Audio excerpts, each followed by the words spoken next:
Hello, everybody. Welcome to WTS 216. My name's Danny Murray. I'm Graham Merrigan. 216. Here we go. Right. How are you, Graham? Good. Yeah, good. It's been a mad week. We get this every couple of months, and I hadn't got it in a while. And wearing masks in the supermarket, you don't tend to know who's talking to you or see who's talking to you. So I was in the Esso garage on Tuesday evening, and someone says to me, "How are you, Mero? How are things?" And I was like, "All right." And I was like, "Who is that?" As if this, like, if they're saying hello to me, I was thinking, surely I know them. But he was just a listener to the podcast, and he says, "Oh no, you don't know me. I just listen to the podcast. It's great." And I was like, "Oh Jesus, thanks very much." Lovely. And I haven't got that in a while, but like, yeah, we still have random listeners out there. And I got a message today as well of someone on Instagram who followed me and sent me a message to say, "Hey, listen to your podcast. It was recommended a few months ago, and I've gone back on all old episodes." And I was like, "Jesus, thanks so much for the message." Love it. I love when that kind of stuff happens. Those people. I didn't get the lad's name in the ESO, but thank you. And the guy that messaged me, name was Kevin. So thanks, Kevin. Yeah, thanks for those, lads. And if you like what you hear, lads, tell a friend. And tell us as well, because we love our egos being massaged. So absolutely. So look, this episode's a little bit different. A couple of weeks ago, we kind of toyed with the idea of doing something. Look, Dublin was going into a more restricted lockdown. Businesses are struggling. Everyone's struggling. Some people have had to go back on the pandemic employment payment thing, and we just kind of felt as though, for 5 years we've tried to use this podcast to bring a bit of Ballybrack to the world and bring a bit of the world to Ballybrack. And in the process of doing that, we've, done lots of stuff for local people. But local people have done lots of stuff for us. So we said, look, we'll use the podcast. We'll plug a few places that we love, and we'll also talk to somebody who's local enough. He's from Roundwood, and we'll get him to tell his story around COVID. So what way do you want to do it first, Mero? We plug a few places first, then chat to Mark, or we just get it all done and then? Just plug the places now, and then we'll talk to Mark. Yeah. All right. So Graham, if you're working from home at the moment, aren't you? Yeah. If you were to treat yourself to a little bit of snackage for lunch one day, where would you go to? Oh God, to me kitchen. No, like if you were to, like, you're treating yourself here. It's payday. You decide I'm gonna go up the road and grab myself a nice bit of lunch somewhere.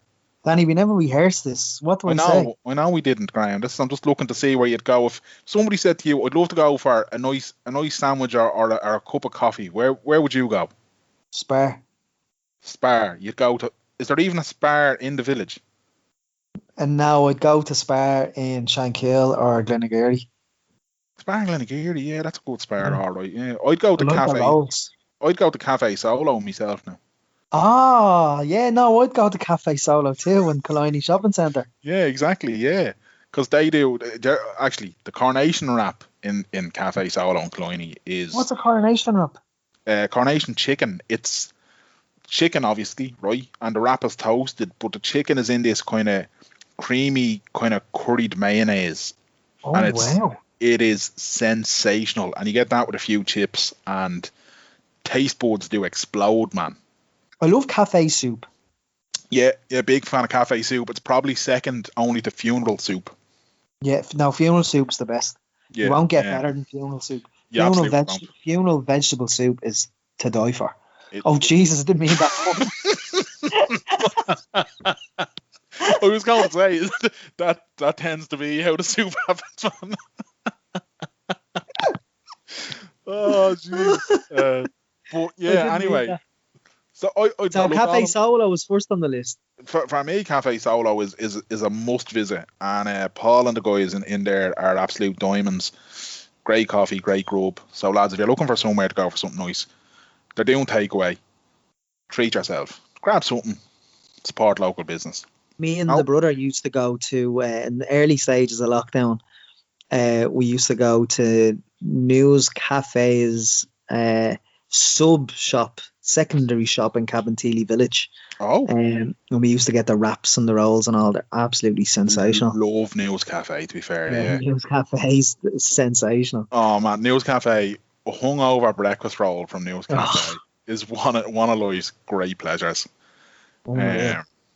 But yeah, I didn't realise they had one in this. This is the problem with not living in the borough anymore. You kind of get out of touch. I didn't realise they had one in Cabinteely as well now. Yeah, they own it as far as I'm aware. Yeah, lovely. And it's the same kind of signage, and I don't know if it's called News Cafe though. Yeah. Well, I tell you where else I love to go, Graham. Actually, if you're in the mood for just a nice little coffee, and just a scenic day out in the beautiful surrounds of Dalkey Village, select stores do great coffee. That's right. They genuinely do some of the best coffee in the borough, to be fair to them. Yeah, I'm not a coffee drinker, Danny, so I can't afford. No. In the last few years, I've become dependent on coffee. Yeah, I know a few people that have become very dependent on coffee. Yeah. And you can always tell when they're on coffee because they're like a fucking Duracell Energized buddy. When I only Duracell Energized buddy? Yeah, I know what you're going for. Don't worry, man. Look, your pun has been the highlight of the day so far, so we'll leave it back there. I only started drinking coffee like maybe 3 years ago, and when I first started drinking coffee, I genuinely felt as though I could like taste colour. Do you know what I mean? It does something to you, like. And now I'm tasting that high now constantly. You can smell it in your pee though, can't you? Coffee? Yeah. No, that's asparagus, man. Oh yeah, I mixed up asparagus and coffee. Do you ever? I don't like the coffee jitters though. I don't drink enough of them to get them. So yeah, I don't know. I don't drink enough coffee to get them. And even at that, it'd be rare that I have a strong coffee. I'm kind of like I'm a cappuccino man with a bit of syrup in it, like hazelnut cappuccino. Yeah. If I was to take a coffee, and I occasionally do, but I don't be strung out for it like a few people that I know, but I would be going for a cappuccino. And look, we're in Dalkey getting a lovely coffee, so let's stick to the coast road and let's go 2 minutes up to our spiritual home, to the wonderful people of Fitzpatrick Castle. We haven't been there in quite a while, obviously, but they were amazing to us for as long as we were in there, and we'll be back in there someday. I've no doubt about it. But if you're looking, lads, they do takeaway as well. I think they were doing barbecue grub to take away. I don't know. I presume with the summer gone, the barbecue is not happening anymore, but I'm sure they're still doing some bits and bobs. But definitely check out Fitzpatrick Castle and treat yourself to a night up there.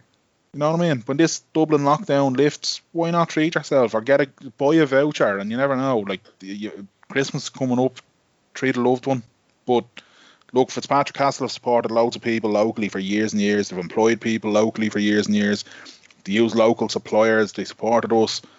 Just, big believer in supporting local when we can. And so it would be remiss of us not to give the lads in Fitzpatrick's a big shout on that one.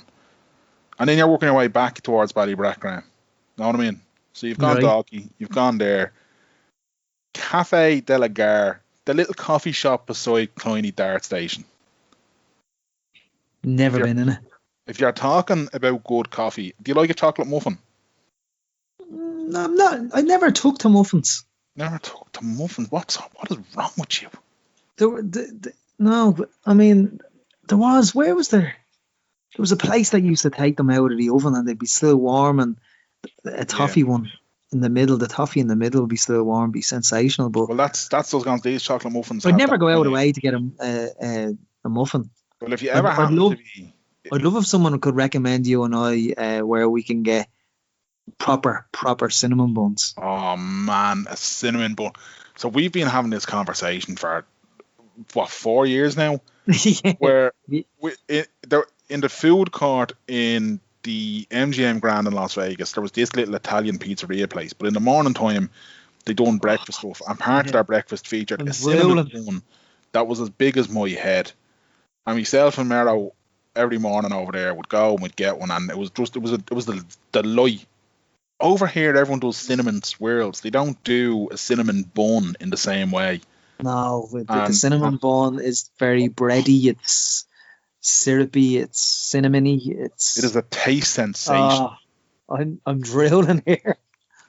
Look, Right, well, look. speaking of, jeez, he's salivating, lads. He's salivating. So, right, to keep you salivating then, Graham, you're getting a takeaway tonight. Where are you ordering that from? I'd use my new favourite Chinese is Leah's Kitchen and Docky. Yeah, okay, that's good. George Manley won't appreciate that now, but okay. I never really, as I've stated previously on this application and this the application being Skype and this podcast, I like Manly. I don't love it. Graham, the idea of this podcast is that we plug a lot of local businesses, and so far, every business I've mentioned, you've been like, do you know what? I'm not mad about that. I've never took to such and such. For the sake of this podcast and for the sake of supporting, will you just fucking love everything we mentioned tonight, please? Yeah, sorry. Thank you. Graham, what would you get from Manly's or Lee's if you're ordering it? Beef curry. Beef curry, yeah. It has to be onions in it. Chinese onions are amazing. I don't think they actually come from China, Graham. No. But the onions are my Chinese takeaway. I agree. Yeah, I know what you mean. Yeah, I do. I completely agree. But Lee's chicken balls are bite-sized little forms of goodness. Lee's chicken balls are the best chicken balls in the border, and I'd fight anyone who said otherwise. They're sensational. Can't wait to get Lee's at the weekend. Would you partake in a pizza every so often? Yes. Now, gone off Domino's years ago. That's fine. That's a big chain. I'm not looking for that. I do like. There's one in Dalkey, Gary's Gourmet Pizza, and it's Gary's Gourmet Pizza is delicious. The calzone is just to die for, and I love base. Yeah. Would you frequent Quando at all? Yeah, I like Quando. Yeah. Yeah. Considering it's only up the road and all, just thought, Yeah, no, I like Quando, but I do like Quando. Gary's Gourmet Pizza is where you were going, though. No, Quando in Ballybrack Village. Ah, okay. All right. Fair enough. Yeah, look, brilliant. So that's another one then. Just when you mentioned Domino's there, do you know where the most profitable Domino's in the world is? Tala. Yeah. Mental, isn't it? People at Tala love their Domino's. Come here, we mentioned News Cafe, right? We've mentioned if you're hungover getting a breakfast roll. But if you weren't hungover, if you're cooking yourself a fry, where would you go to get your fry, Graham? To get your ingredients for your fry, rather. Am I supposed to say Hicks here? You are supposed to say Hicks. Yeah, definitely Hicks, yeah. Yeah, Hicks at Dunleary. It's your only shout, isn't it? Yeah, absolutely, 100%. Hicks white pudding is the source of everything that is right with the world. And a nice baguette with loads of butter. Oh, do you know, and would you take ketchup on it? I would take a bit of ketchup on it. Yeah. I would. I want basically that the pudding is so hot off the pan, and if anybody cooks pudding on the grill, they need to take a long hard look themselves. You fry pudding, right? It needs to be hot enough that it melts the butter just a touch. And he's salivating again, lads. But yeah. Hicks white pudding, fresh Brennan's white, slab of butter, drop of ketchup, hook it to my veins. Oh, unreal. Hook it to my veins. Graham, do you like fish, Graham? Yes, I would guess the best fishmonger in all of the borough is the Catch in Cornell's Court. Damien Carey, local lad Damien Carey runs the Catch, and their fish cakes are to die for. And a bit of mackerel, and I love mackerel. I love prawns. Well, the Catch might very well be good, and Damien might very well have sensational fish cakes. But I tell you, George's Fish Shop in Monkstown, Graham, has the most succulent salmon you'll find outside of the Atlantic. Yeah, no, I've been down there a few times, but I've got their scallops. They sell a tempura prawn pack. They do. Oh, they're fucking gorgeous. Put them in the air fryer for 8 minutes. Bit of Thai sweet chili sauce. Oh, my word, man. But Deo's is better. The Catch is better. I don't know. I'm a George's Fish Shop man myself, and they've got 2 branches in Monkstown. They've got one in Stepaside. So you're spoiled for choice. So there you go. I'd be partial to a scallop. I'm absolutely lepping here. Oh, so this is a bad idea. Man. Come here. Where are you getting your haircut these days, Graham? Gillian's barber. Gillian's Barber in the Ballybrack village. Sure, look, where else would you be going? Well, I haven't got my hair cut in Julian's Barber since around 2009. yeah, I think the last time I got my hair cut in Gillian's Barber, to be fair, I got a mohawk, an ill-fated mohawk, shall we say. Um, By accident, or that was the request? No, that was me. I just decided, and it wasn't because of David Beckham. It was before David Beckham got his mohawk. So nobody come at me with any of that crap, right? Right. Yeah. Barbara Ross and Sally Noggin though, he's making people look fresh. You know what I mean? He's only just opened it as well, and Ross Davis is a gentleman. Indeed. There was when we put this out, actually, my next door neighbour is a chef, and he was mentioning, obviously we said the Borough, but I'm going to give a special mention to the Pigeon House in Clontarf. They have a restaurant in Delgany as well. Yeah. My next door neighbour is a sous chef there, Conor Morrissey, and they're doing takeouts for brunch and dinners, I think, and give them a look. That's the Pigeon House in Clontarf. Yeah, Pigeon House in Clontarf, but I think they've one in Delgany as well. I'm going to also venture outside the Borough for a second here. Not too far outside the Borough though, and I'm going to recommend Michael's of Mount Merrion. Right. Now, some people might have seen him on the social media because he's Gaz, the chef in there, and the proprietor of that fine establishment, has quite the following now, and he does put up photos of his surf and turf and his big hearty pasta dishes, and good God, lads, like Meryl's been salivating since we started talking about this, but even just thinking about Michael's on Instagram and the stuff they put up. But I follow him on Instagram. It's torture because it just looks amazing. So good. So Gaz's food looks just unbelievable, and they're doing click and collect and everything, takeaway and everything else. So definitely check that one out. There's so many to choose from, lads, and we've got a few more to get through. But like, I did get a list as well of our listener and my friend Richie Doyle, and I'll just read out what he said. Igo, obviously the Igo is shut at the moment, but when it reopens, it's after Eamon and Tom are absolutely Eamon and Tom are gentlemen.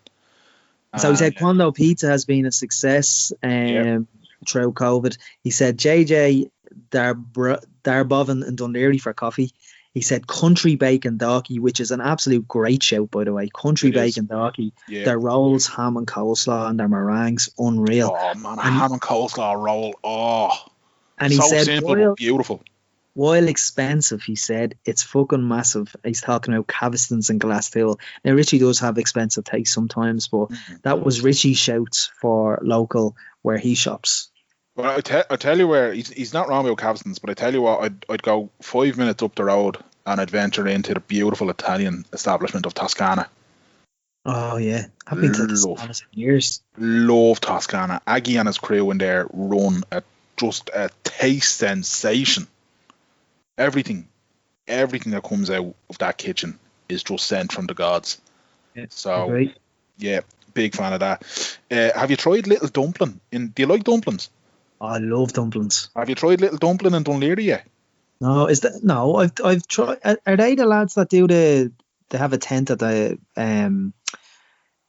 farmers market down the People's Park? I don't know. Actually, don't know if they're the same yoke or not. But, the dumplings down there with the what's the sriracha sauce?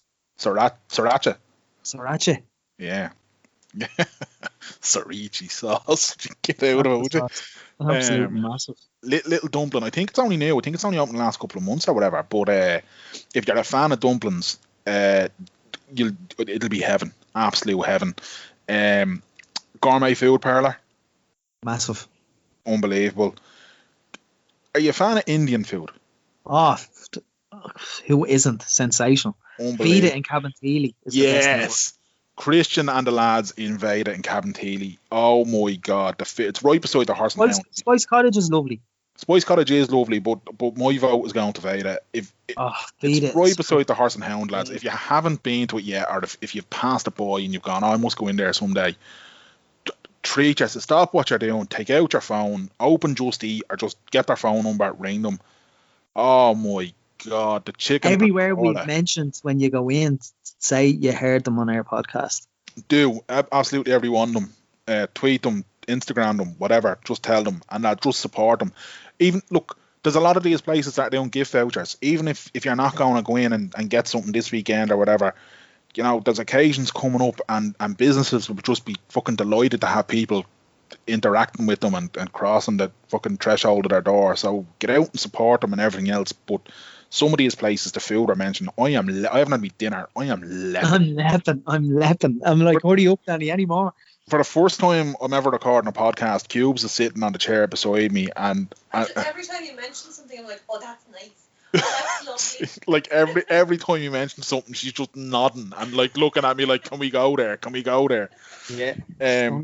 Veda and Spice Cottage, yeah, definitely. Chipper, Graham, if you were getting a chipper in the border, where would you go? Roma, Locklandstown. Roma and Locklandstown. Yeah. I mean, it's good. What was it you told me about there? You can not only do you get your nice chips and whatever, but you can order a chocolate bar as well, isn't it? You can order a Kit Kat and Tato and all on it. I love that. I ordered it on a Saturday night months ago, and I was thinking about Sunday lunch and having a sandwich, but there was no crisps, and I came across crisps. And I always have to have crisps with a sambo.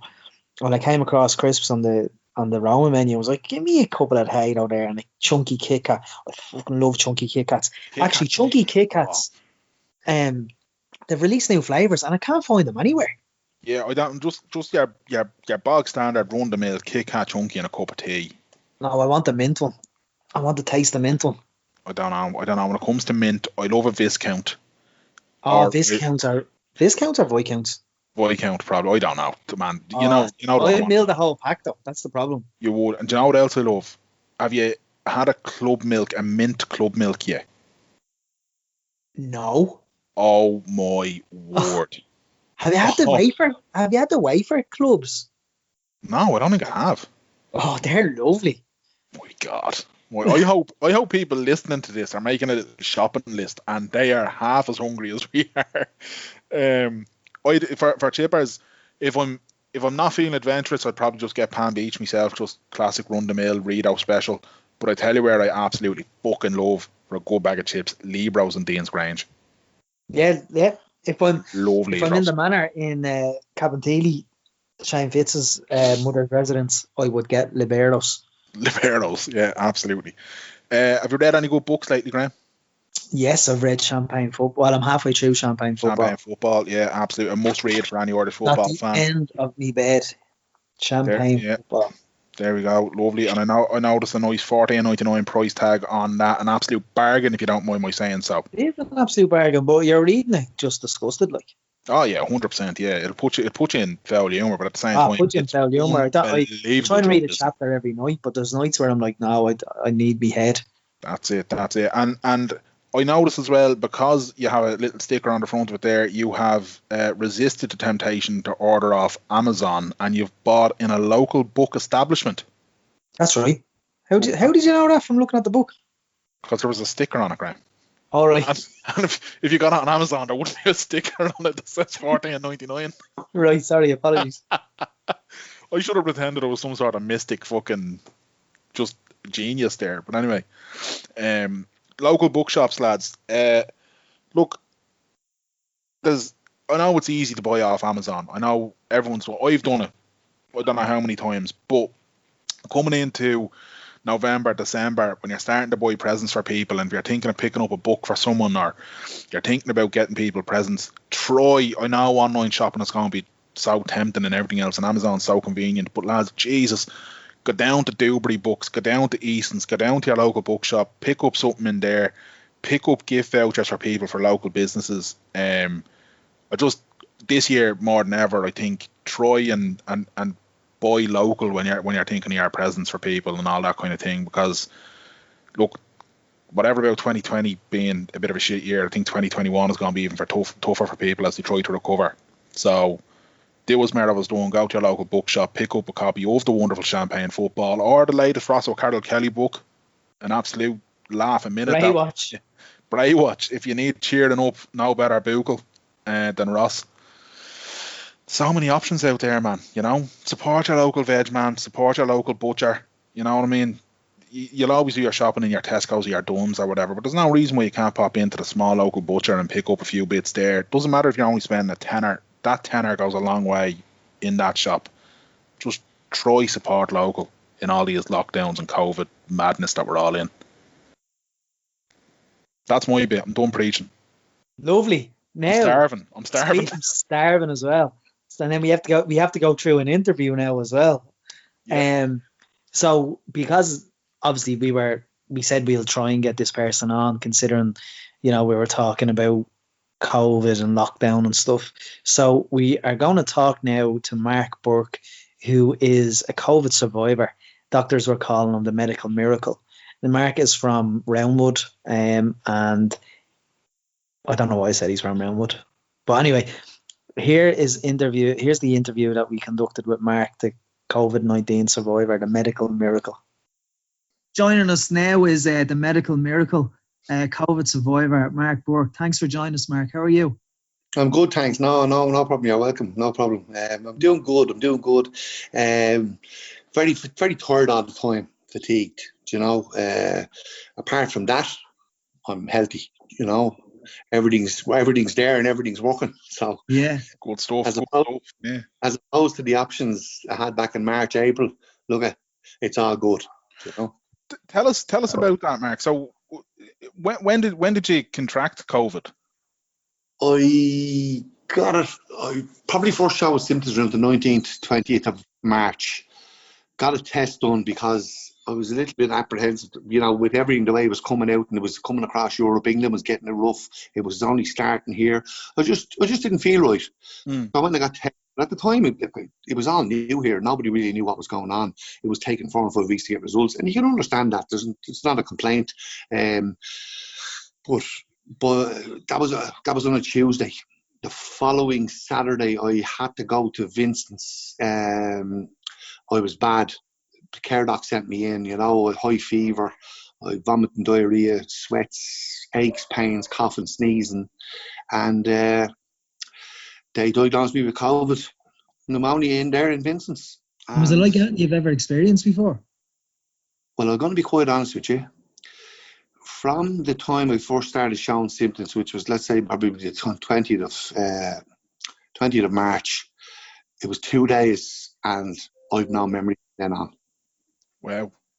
Yeah. The fever was high. I was 40.8 at home here at one stage, and Mrs. Joanne was wiping me down with cold towels and trying to get the temperature down. And it was a weekend.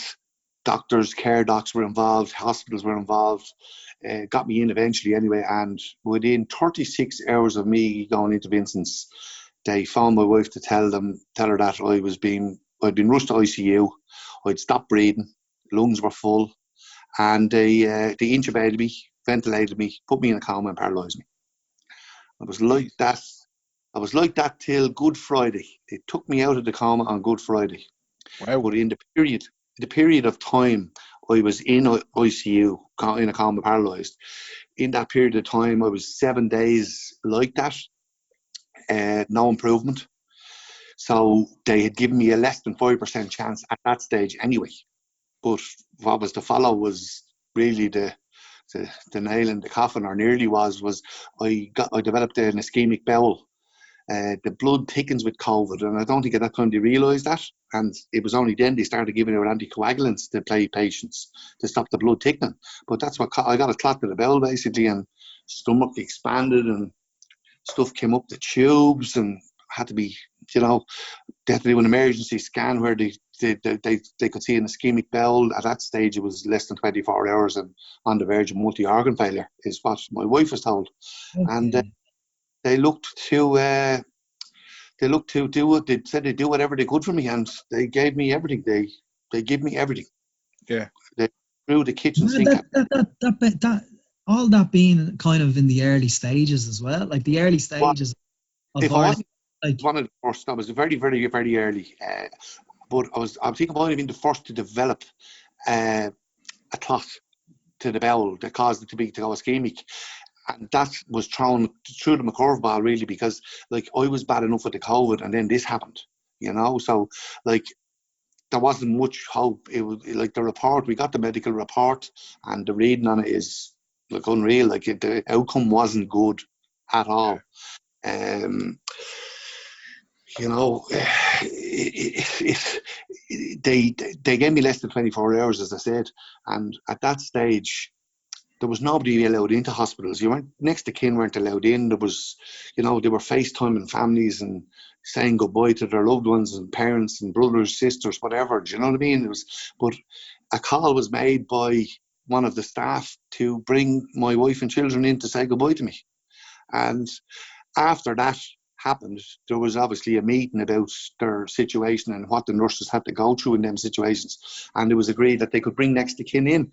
And on the Saturday at 5 o'clock, my wife and children arrived there with a police escort because, as they said, it was less than 24 hours in their eyes, you know. And they came in twos. The boys came in first, said their goodbyes. Girls, then the wife. But now, I'm going to tell you something now that a lot of people don't know. And if you read this in a book, you throw the book in the fire. If you seen it in a film, you turn the movie off. But I was lying on the bed in room 13 of all rooms, right? And it's kind of at the end of a corridor. When I heard my eldest boy talking to my younger brother, so his younger brother, he was probably trying to console him and tell him, you know, like what to maybe expect. And the minute I heard their voices, I opened my eyes. Jesus. And I started to move my left arm out. And then when they left, I opened my eyes and watched them walk out again. And I did the same for the girls. When the girls came in, that? I don't remember that now. I have no memory of anything till probably 2 days after coming out of ICU, really, you know. Yeah, so, like, if you read that in the book, you'd say, nah, that's a lot of rubbish. Like, you just throw the book away. You know what I mean? But that's what happened, you know. And they did their thing and they said their bit. And, you know, it wasn't... I can only imagine... Well, I can't imagine because I don't even let myself get there because it had to be the most horrendous thing they'll ever have to do in their life, you know. And especially the two younger ones. And when I say younger ones, they're 15 and 17, but they didn't quite know the extent of how bad I was up until that 24-hour call was made. They knew I was sick, but they didn't know that it was less than 5%. So they didn't really know it was as bad because they'd be warriors, you know yourself. Like, Of course, you know, when you do, and my wife and older daughter and older son were very protective and trying to do their best. You know, everyone's rooting and hoping they're going to come out of it without through a spanner in the works, you know yourself. But they obviously left, and it was obviously horrendous here in the house. I can only imagine. Look, it's again, I can't imagine. It's terrible. But I lasted 24 hours. I lasted 48. I lasted 72. On the fourth day, the COVID was leaving me.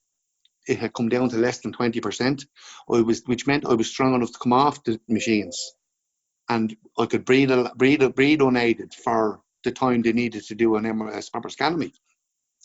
So they scanned me, and I think they scanned me twice because the consultant couldn't believe what he was seeing.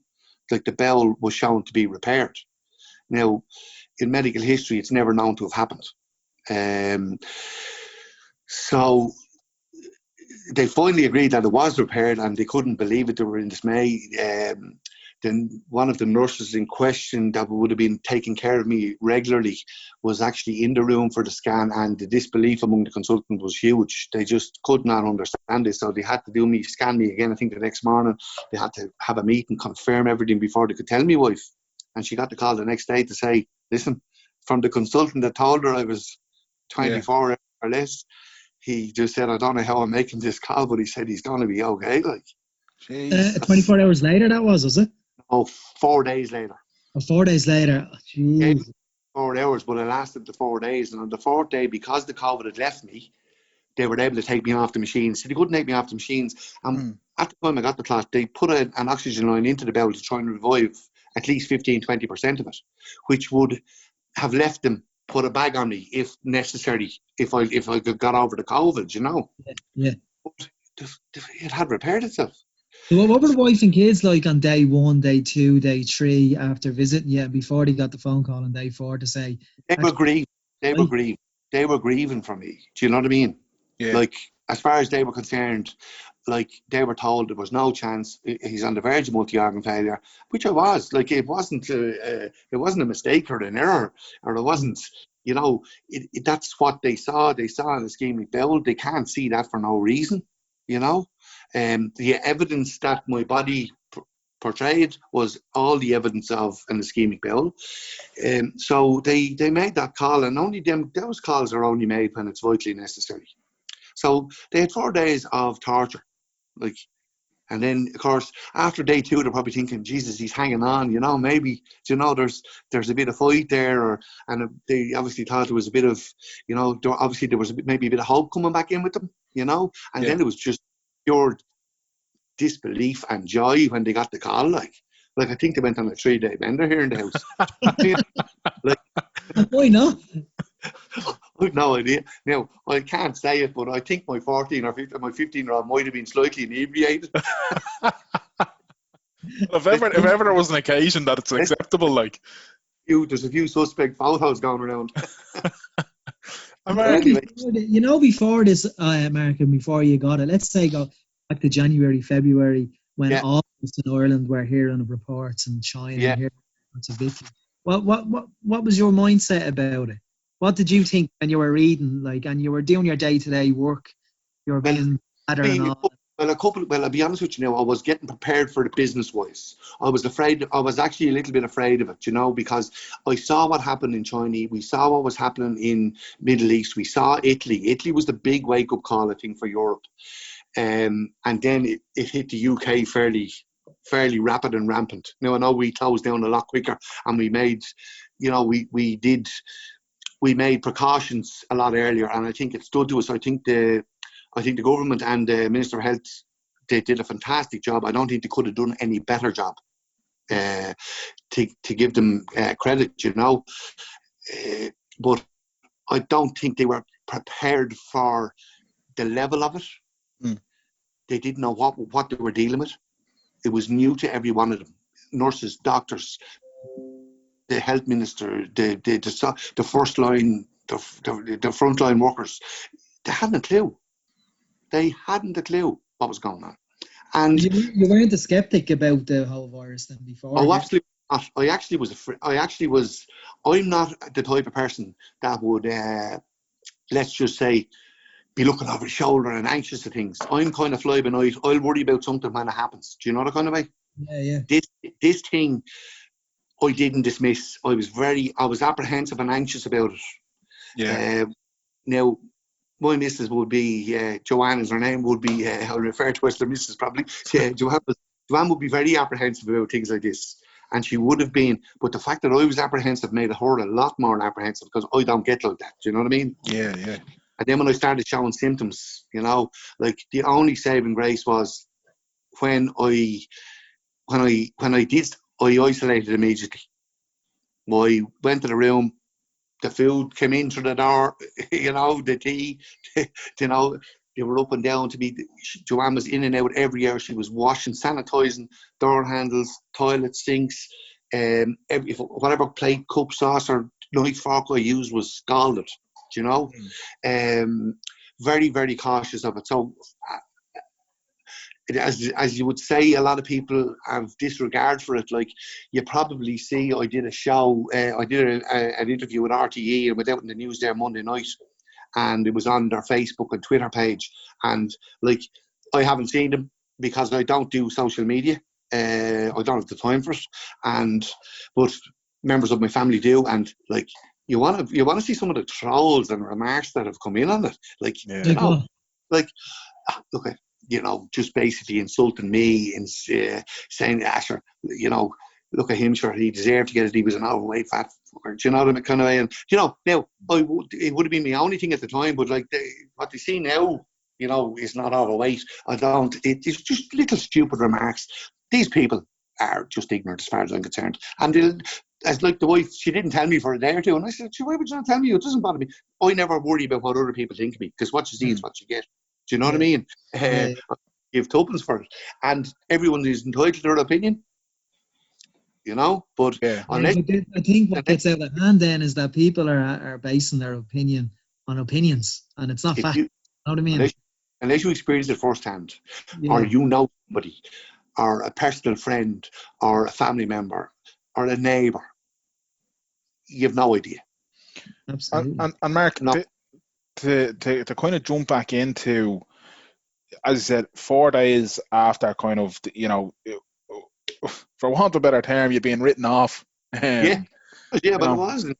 I shouldn't be here, like. yeah, and then somehow 4 days later you're showing signs of, hang on a second, lads, he's done a U-turn for us here, and thank Yeah, God for that. yeah. What Gonna you- what happens then? So they were able to take you off long enough to do scans. When did they take you completely off machines, and when did you start to come round? And They took me out of the coma and took me off the paralysis medication on Good Friday. And I was coming to and coming out. Now I don't remember any of this. What I'm going to tell you, right? Like, they were able to hold. The nurses were brilliant. My wife's relentless, right? she got to develop a great relationship with a lot of the girls in there, the nurses, right? And they were fantastic. I will never be able to thank those people enough, and a lot of other people, and we'll get to that shortly. But those girls are walking, living angels. They're unreal. You'll never see the like. You can't teach what they have, and you cannot buy it. They're unreal. Like, in particular, there was 2 or 3 of them on their breaks. When I got released from ICU, they would come down on their breaks, they'd brush my teeth, they'd feed me, they'd brush my hair, they'd shave me. One girl came in on her day off. Like, who does that? Like, so I was coming out of it anyway, and of course I was still a bit, produce a better word, stoned from the medication, right? And I don't remember having conversations with any of the family, like, but they'd be all at the dinner table. And at that stage, my eldest girl lives in Dublin, right? But she's with her boyfriend, and they had moved home when I got sick, right? And they were both here. She was off work because her job was brilliant to her, and she was allowed to work from home, but she didn't. She was off until something went until I got sorted, like. But her boyfriend was working from home here, and my son was home. He was off work. He's an electrician. They were obviously in lockdown, which I didn't know what it was. I didn't know what lockdown was. I didn't know what COVID was, really, because it was very early. I don't remember having COVID or getting it, But, like, I'd have conversations with them, and they'd all say to me then afterwards, "Do you remember saying that?" And I said, "No, I didn't say that, But it was like, I imagine. See, those 4 weeks, I lived in a different world to everyone else, right? I was having hallucinations, nightmares, dreams, whatever you want to call them, right? Yeah. Crazy stuff, like. And there was one in particular where my youngest lad, he's 15, I was on the phone to him. I don't know where I was or why I was on the phone to him, but he had changed his name to Caroline, and he was getting married to a girl called Catherine from Limerick, right? And he said, "Needn't worry about the limo, Dad." He says, "We've got a horse outside." Now, I had to have something to do with that fucking Rubber Bandit song, right? So I remember then I said to him, when I was coming to, I said to him, I says, "Did you change your name to Catherine?" So I'm still half loopy, like, And he said, "What are you on about that?" Do you know what I mean? Like, so conversations I never had. Like, I rang the wife and said, "Listen, I know I should be in hospital, Pep, but I've had to go do a job. I'm going to go straight back in when I get done," you know what I mean? And she said, "Mark, you're in hospital." I said, "No, I'm not, no. But Ryan, he was supposed to be coming to help me." I said, "He's not here, he's late." He said, "Ring him and tell him to get his arse here quick for me," like stuff that I was walking. Then I was getting kidnapped by, like, the nurses were all aliens because you could only see was the boys, like, you know what I mean? So I was kidnapped, I was being held against my will. Me two boys. That's mad, isn't it? Yeah, me 2 boys came in to see me, and they were. I was being drugged against my will, right? So I couldn't get out of the bed. So I was obviously having some form of.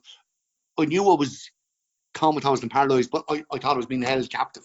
And then there was 2,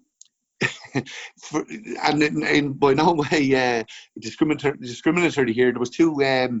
They were of Indian orientation nurses that didn't exist, by the way. They were in my head. There was no Indian orientation nurses there that would have fit the bill. But I described them as the Scissor Sisters, and they were key. They were the ones drugging me, like, and they drugged me 2 boys, and I got my phone and rang the guards, got the guards to come in and arrest them and take them out. And then the guards, he handcuffed me to the bed, and all this shit was going on. Like, you were having Hollywood movies as well.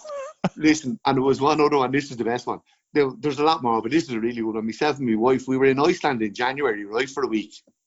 And there was a lovely theatre up there. Now, we didn't go into it or anything, but the hotel we were staying in was a nice hotel. And there was, in my hallucination or my dream, there was some celebrity in the hotel. Can't tell you who it was.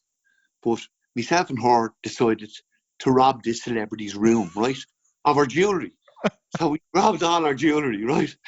And we had a suitcase full of jewellery. Don't know what it was. We just had all I know is, and we were legging it, right? And we were going down to, we got the boat out of Iceland to France or somewhere, and we got a plane to Morocco. So we turned into international thieves, the two of us, right? So this is fucking mad, like. So then we were somewhere like Morocco or somewhere foreign, and we got hired then to rob more jewels. So I was an international thief. Well, I was in a coma, right? I think I'd probably watched Ocean's 12 or 13 or something before. It was mad. But it was that, and then there was my house was different. So when I was thinking of being at home, it wasn't my house that I live in. It was a different house, and there was my cousin was married to a friend's wife, right? And like there was all sorts of mix-ups kind of stuff going on, And I was to meet my wife and a couple of our friends to go for a meal and a drink, but I ended up going on the lash after work, which I never do because I don't drink nothing like. And I got ossified drunk anyway and wouldn't come home, and my son's girlfriend's parents had to bring me home, and so there was loads of people that were important to me were in these dreams. You know what I mean? Yeah. Like all family. Yeah, all family, all the girls, Joanne, the lads, uncle, like it was weird. There was one horrible time now, and I don't know, you can see there's a scar on my chin and my nose got a bit of a wallop. But the reason they paralysed me was I pulled myself out of the bed in ICU, right? Now I was in a coma, but I was very distressed, and I reckon this is the hallucination I was having when I did that. I'd say what it was I was being held against my will by these scissor sisters, as I was calling them, right? And don't ask me why, nothing to do with those two ladies that were famously good. It was just a name that I put on them, and they had taken my wife as well, and she was in another bed in a room that I could see her, and she was struggling and she was under pressure, and I was so frustrated. I pulled myself out of that bed in ICU. Yeah, so that's when they paralysed me.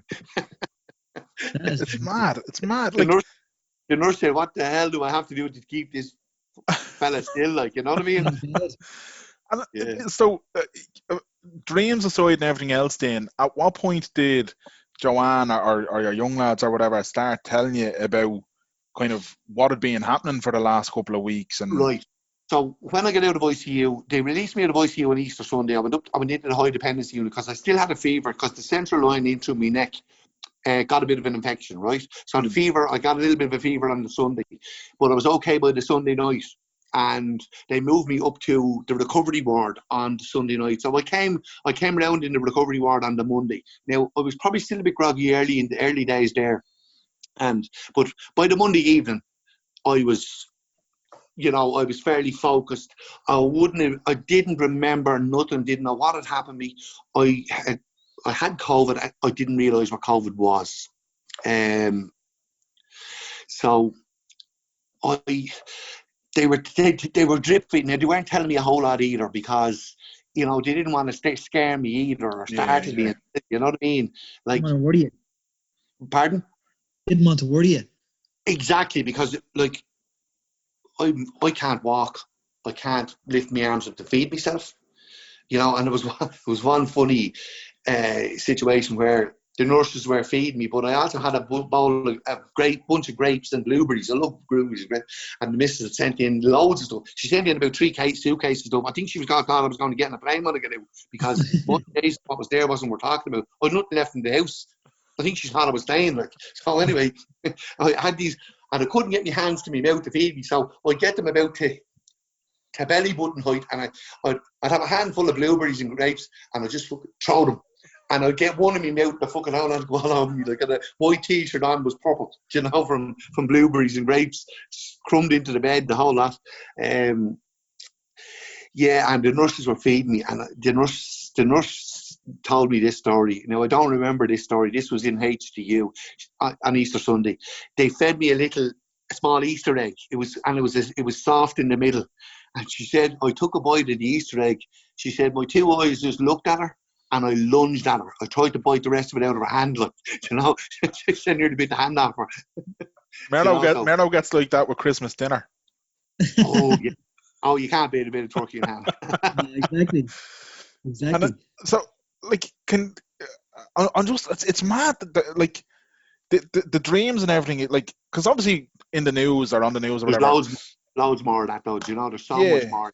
Because this is the kind of thing that people don't hear about. So your story kind of it helps people get the full picture. Like, but the piece around then, you know, like, was it hard to hear, like, your sons or whatever come in and telling you, like, Dad, we came in to say goodbye, and when we did, you know, your eyes opened and.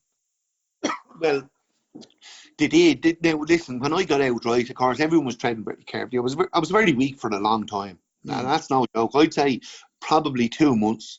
Like, it was a month before I could walk 200 yards, you know. Yeah. It was probably 2 weeks before I could shave, wash myself, feed myself, even maybe longer shaving, because I'd have to help myself. Do you know what I mean? Now, the wife did it all for the first week or two, do you know? Like, I had a little stool, I could sit down in the shower, and, you know, like, it was very hard, and I didn't come to terms with what actually happened to me, I'd say, for the guts of 2 or 3 months. You know, I didn't actually realise what had happened. It was because the aftermath of when I got out was so concentrated on getting my strength back up again, doing the physio, the exercise. But, like, I probably spent the first 6-8 weeks physio, walking. I'd get up for breakfast, lunch, dinner. I'd be in the bed. Do you know what I mean? Yeah. I mean, not an absolute ounce of energy. But look at. It's like the doctor said when they were releasing me, they couldn't believe they were releasing me 6 days after coming out of a coma. Do you know what I mean? In fairness, like, I'd be fairly dogged that way, like, and be determined to get right too. But then you'd have days when you know, the physio was hard going. And in fairness, now, I was getting the physio and it was online for a long time, but then I could go down a couple of days a week. But, like, they were brilliant now, you know, and very thorough. You know, no messing with them. When you did it online, though, twice a week with them, my Jesus, you felt it. When you're doing it yourself, you tended not to do it so hard, like, you know. But it took a long time to get over it physically. No problem. I'm probably still not fully over it physically. I would be. It's the tiredness.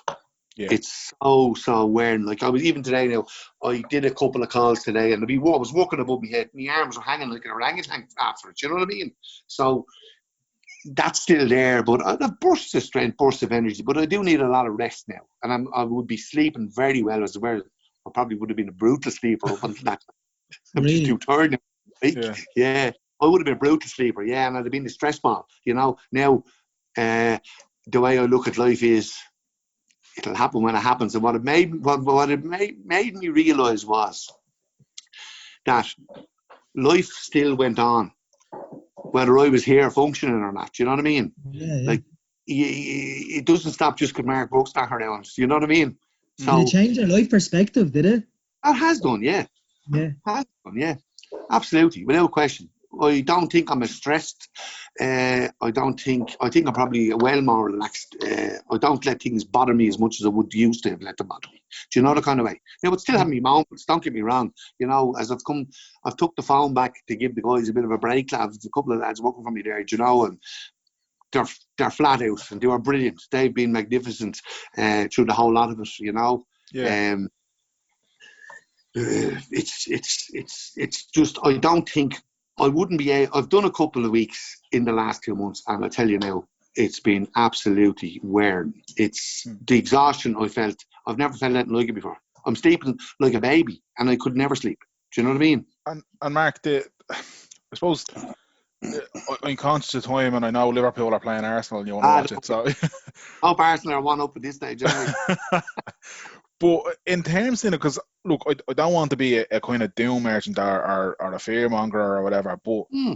look, we're coming into a winter, and we're seeing numbers go up and everything, but we're still seeing people say that this isn't as dangerous as they say it is, and nobody's really at risk. And having No your underlying conditions. No. having your experience and having heard your story tonight, what would you say to people, like, in terms of what to do? A couple of answers for that.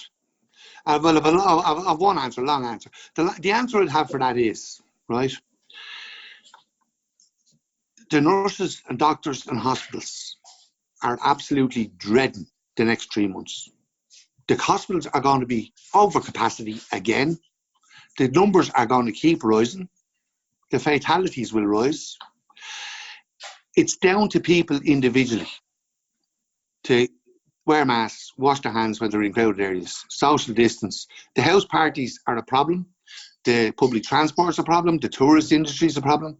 I don't think the pubs and restaurants, I don't think it was fair to close them down, because I think the majority of them did a very good job in social distancing and their contact tracing efforts. I think they've been penalised for the wrong reasons. I think schools going back has not helped it. The young people are now, the age group now is 18 to 35. They are the ones that are the carriers. They're more resilient. They don't, it doesn't affect them. Thank God. I wouldn't wish it on anybody. But they don't realise that they're spreading it. And I think this is going to be the problem. And I would go as far as to say I wouldn't be one bit surprised if it comes back on a bigger scale than it did in March and April. That would be, and that's only an opinion. That's not anything that I've been told or heard. That's an opinion. It's around for the long haul. I could safely say we're going to have to write 2021 off. I don't think there's going to be an antivirus found in the next 12 months. And even if it is, it could be 12 months before it's distributed, right? My advice would be to be, treat everybody as if they were your mother, brother, or sister. Do you know what I mean? Absolutely. That's how I would do it. Now, and look, there'll be the non-believers. You're always going to get that. And look, at their entitled opinion. I've no problem with that. And I wish to God that it doesn't happen to anybody. But there are people going to get this and going to die from it. And it's quite simple. It's going to be down to the general public to look. We all like to have we've all got friends we'd like to spend time with. It can be done in the right way too. You know what I mean? Like the gangs, you have 20, 30 in a house. So you saw there the news yesterday and today, one house party, 6 people, 30 infected. Yeah. So like them statistics don't lie. So for me, but I think if people are to social distance, to keep the numbers down, wear the masks, wash their hands, this won't be half as bad as what it could turn out to be eventually. Remember, they were calling you the medical miracle, and there was reports saying that your file has been sent to so many scientists and doctors around the world. Is that the case, or was that just a rumour? I released, Vincent requested me to release my files to the Royal College of Surgeons in London, which I did. And only last Thursday, we got a letter from them to say that with their findings. And their findings are what Vincent's have sent them that to be true. It's a first in the world ever situation. It has never happened before. It's been published on the Royal College of Surgeons website, and it is being distributed to every university in the world. Wow. And so what if they found? What did they find, or what did they learn from it? Do you know that much, or? No, they're going to study this now. This is to be studied in the medical world all over the world, because it hasn't ever happened before. They can't give a valid formula as to why it happened. Like, they gave me a lot of medication. Like, is that because you didn't have any underlying conditions? I had no underlying conditions.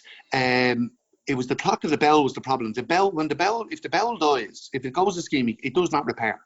Yeah. So it repaired. This has never ever happened in medical history before, right? So they can't explain it. They're putting it down to probably a combination of the different drugs they gave me. Now, I can't be certain of exactly what they gave me, but like I know they gave me the malaria drug before I got the clot anyway. I think they gave me the Remdesivir as well, the one that's been tested in Oxford, right? But to my knowledge, now I can't be 100% quoted on this, but to my knowledge, it's in medical writing. But from what I got from, in layman's terms, they gave me multiple sclerosis medication, heart and stroke victim medication, kidney liver failure medication, AIDS medication, cancer medication. So they threw the kitchen sink at me. Jesus, yeah. A combination of something worked, right? Plus, there's also, and I'm not a religious person, but you have to believe in something. Like, this is the part that's also important to me. I've already made my thoughts very well clear about the medical staff, the nurses, consultants. They couldn't have done any more for me and my family. They were out of this world. But the local people, now when I say local people, I don't just mean Roundwood. I mean Newtown, Lara, Anamo, Ashford, Rathnew, Wicklow, Greystones, Kilcool, Bray, Enniskerry, the whole of Wicklow, the whole of Leinster. Like, I'd masthead in 6 counties for me. You know, people, the local people here come up with cards, well-wishers, dropping stuff at the door, the butcher, food. There's a local guy, Andrew Holmes Catering. He's based in Kilcool in Greystones. He's a couple of franchises and restaurants. Boxes of food every second week to the house, pre-made. Like, the support my family got and I got was unnatural. It was second to none. It was, I'll put it this way, I'll never be able to thank everybody. I never will. I'll never thank people enough for what they did for me and my family. You know, they kept them going. Yeah, they kept my family going. Like, my wife and kids, for me, they're tough. To get through what they went through, they are tough. And I would like to say thank you to them, because they were amazing. Like, I don't know how they did it. I just don't know. They were so strong, you know. To do what they did, to have to suffer what they did, to be told the things they were told, to come in to see their father lying. And you probably saw the picture. It did, yeah. It's mental. Yeah, like that's talking to you now. It's like, Jesus, yeah, no, but look, listen, you know, people are still good, you know. You know, we're all going around our own little bubble, and we're all there. We're too busy to talk to people. We're too busy to stop and say hello. We're too busy to say, oh, geez, I wonder how he's doing, or how's his man keeping. Look, and we're all guilty of that. I was completely guilty of it. Do you know what I mean? Absolutely. It teaches you that people are still good, and it restores your faith in humanity. That's because you get a certain sense of aspect of you know, and you're too busy to be worried about anybody else. That's not what life's about. Do you know what I mean? You know, I can remember back to when I was a child, and where I'm living here now, and I was here with my grandparents and all, and my God, you know, if they saw the world today, they'd get back in the grave as quick as they got out of it. Do you know what I mean? Like, people are gone a little bit, and I think it's brought people back there a little bit. You know, I think people realise the home values, you know, and, you know, it'll affect different people different ways. I'd like to think it will make people see things differently, you know. Yeah, I think you're right. I think that there's definitely positives in it, and I think people can find the positives in what we're all going through. And I think your story, Mark, and the story with your family are definitely going to play a part in that. Well, I hope it's good anyway. I just hope people, and look at, I know, you know, everyone's not going to agree or not going to like my opinion, and that's okay, and I don't mind that, and I wouldn't knock them. But I think, you know, unless it happens to you as well, that's like, and I'd always be like that. I would have been like that myself. Yeah. I'll believe it when I see it, you know, that kind of way. Yeah. Well, I think that's a lot of the attitude at the moment as well. Oh, sorry, Ben. I think that's a lot of the attitude at the moment. I think a lot of people. Well, look, with people frustrated, especially the young people. They're locked, they're being caged, you know, and like, they need their freedom, and I fully understand that, but it can be done more responsibly than they're doing it. So instead of having one house party with 25 people at it, have 3 with 8 at it. Do you know what I mean? Yeah. That's it. Like, everyone's getting tired. You can't do their normal Yeah, things. And don't blame them. Like, I'm not blaming them, and I wouldn't blame them for a minute, because I know what it was like to be 18, 19, 20, 21. And if you would have told me I had to stay indoors for 3 months, I'd have cracked up. Do you know the kind of way? And like, Absolutely. but I think I'd be terrified of one of these people turning around and having to go through what my family went around in 2 months' time or 6 weeks' time. If I hear an ambulance, or when I hear the numbers, I get a shiver. The hair stands up on my neck. Do you know, it's Yeah. a horrible feeling. It's a horrible, horrible feeling. You know, and I wouldn't wish it on my worst enemy.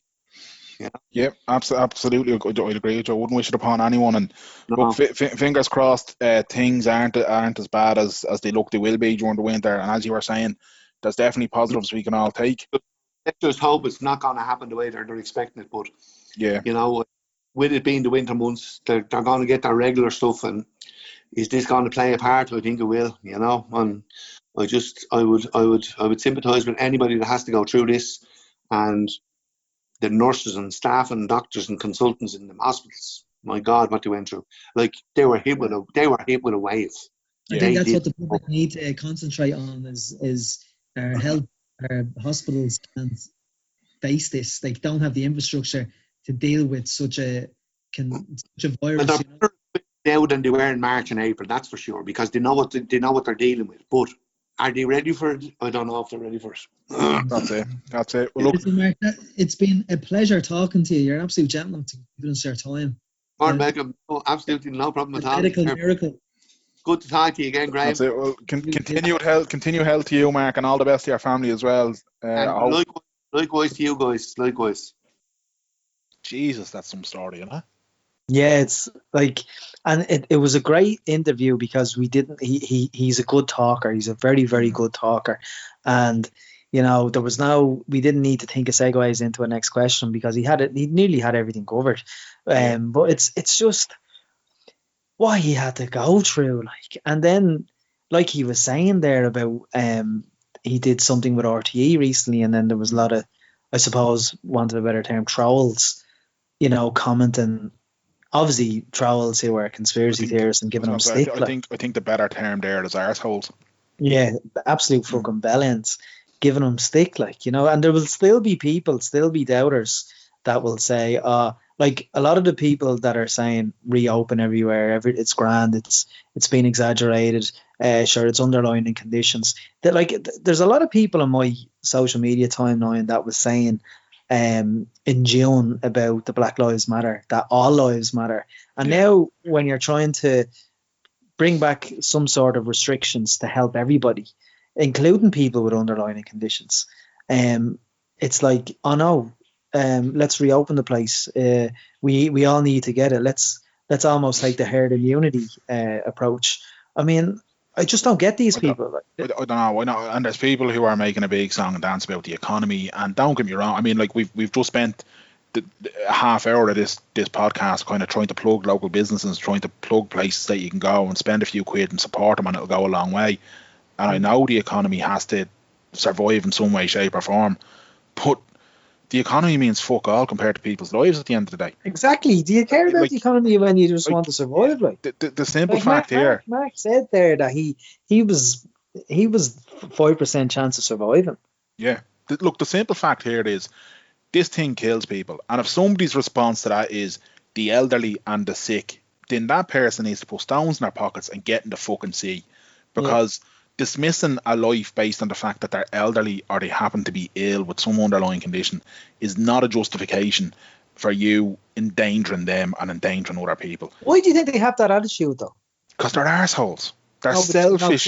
No, seriously though. Why do you think selfish assholes, man, who, for whatever reason, like, I can't look. I don't know what their logic or what their mindset or whatever is. There are some people who will always, it doesn't matter what they see in front of them, they will always kick against it because they have to be contrarian or they have to be in some way controversial, and they enjoy getting a reaction. There are some people. What they're doing now as well, Danny, is that they're Their weapon. Well, I spoke about it before, I think, on the podcast. Yeah. They're weaponizing suicide. They're weaponizing mental health, Yeah. and there's no correlation between the two. None. And look, and here's the other thing, right? And I'm not saying this to be snobby. I'm not saying this to be whatever. But lads, just because you read something from a fucking page on Facebook doesn't mean it's the truth. That, like, just genuinely Check your sources. Like we had over the fucking weekend. Global pandemic. For God's sake, lads, don't be taking your news off fucking Johnny whoever that you see in a post on Facebook and you think, Or oh my DJ God, Spiral. or DJ fucking Spiral. Like, lads, look. But see, Danny, this is the thing as well. People are taking, like, there was a video that was recorded in May had circulated last weekend again on social media from Professor Dolores Cahill, who is chairperson of the Irish Freedom Party, which is basically the Irish Nazi Party. Yeah, it is. So she's a chairperson of that, but they see the word professor, right? And everyone is fatigued about the restrictions. Everyone wants to go back to normality. Nothing has changed though since March or April. The virus is still there, but to justify their reason and also to justify their fatigue and tiredness of the restrictions, they see professor before her name, Dolores, and they think, all right, this is a professor telling us this. Maybe there's a bit of hope if we listen to her. But all the stuff that she says in the video, which I reluctantly watched, it's all there's so many inaccuracies. She said about SARS, she said something silly about SARS, that it spread all across the world. SARS did not spread all across the world. Look, we talked about this. And but Danny, sorry. My point there at the end of that was, why are people dismissing her political ideology as in very, very far right, like Hitler? Why are they dismissing her ideology over her anti-virus, anti-lockdown, anti-mask rhetoric? When the downside of social media, Graham, is that you look for confirmation bias and you look for an echo chamber. So you look for people who have a similar mindset to you. And when you find somebody, or not you specifically, I'm using you generally there, if you happen upon somebody who would seem like they're an authoritative figure on it in terms of their knowledge, you see something like professor, or you see something like doctor, or you see some sort of title before the name, societal construct is that you're going to go, oh, they must know about this. Oh, they must be clever. They must, Dr. Ciara Kelly on News Talk, her opinion gets a lot more weight because she puts doctor in front of her name. She's a GP. She's not an epidemiologist, right? It's like trusting Harold Shipman, isn't it? I was going to say, well, yeah, I'm not drawing comparisons to Ciara Kelly and Harold Shipman. But what you're saying, this is exactly what we talked about the other day. What you're saying is right in the sense of just because somebody has professor beside their name, lads, it means they managed to pass a set of exams. It doesn't say anything about the moral of the person. It doesn't say anything about what their belief system is, or rather they believe in good or bad or right or wrong.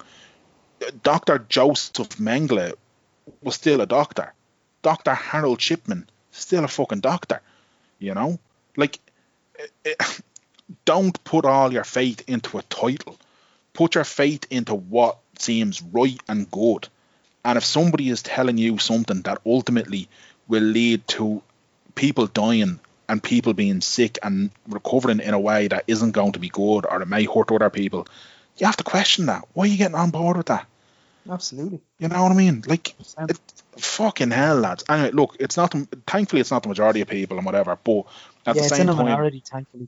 At the same time, Mark's story hopefully will help people get a little bit of an understanding of just how fucking bad this thing is, and this attitude of, I don't know anybody who's had it, and I don't know anybody who's been sick from it, and that kind of thing.